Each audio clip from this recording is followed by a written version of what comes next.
Unang araw ng Fire Prevention Month, kaliwat kanang sunog agad ang sumiklab. Kabilang po dyan ang isang bodega sa Valenzuela City na mahigit 7 oras na pong nasusunog. Sa tindi ng apoy, nadamay ang isa pang katabing warehouse. At live mula sa Valenzuela, nasa frontline ng balitang yan si Camille Samonte. Camille, bakit hindi pa rin naaapulang sunog na yan?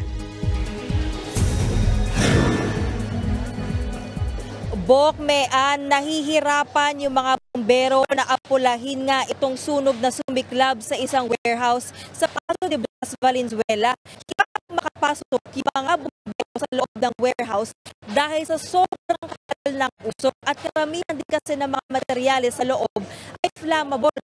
Problema rin yung supply ng tubig.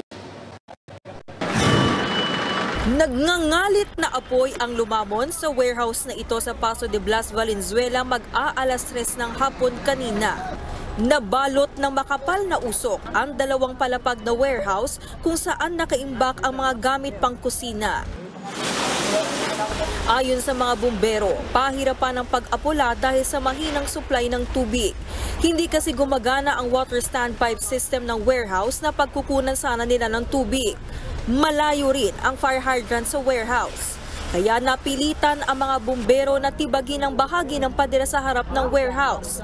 Dito inilusot ang hose ng mga fire truck para makapagbuga ng tubig. Pero hindi na napigilan ng mga bumbero ang pagkalat ng apoy sa katabing bodega naman ng mga lamesa at upuan na gawa sa kahoy. Hindi ito agad napasok ng mga bumbero dahil may grills ang mga bintana nito. Bandang alas 6 ng hapon, lalo pang lumaki ang apoy dahil sa malakas na hangin at sa dami ng mga materyales sa loob ng warehouse.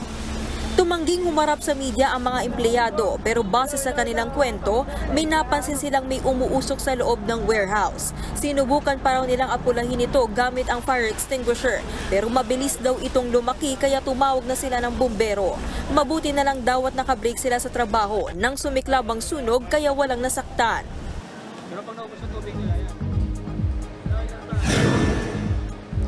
Bokmean, palaisipan pa rin kung ano ang mitya ng sunog. Ayon, tingin nga ng BFP, posibleng abutin pa bukas ng umaga bago tuluyang maapula ang sunog. Bokmean? Alright, maraming salamat sa iyo, Camille Samonte. Mga kapatid, Ed Lingaw po, maging maalam at may pakialam sa mga napapanahong balita sa ating bansa. Para sa mas malalimang pagtalakay at paghimay sa mga issue at headlines, tumutok lamang at pag-subscribe sa social media pages ng News 5.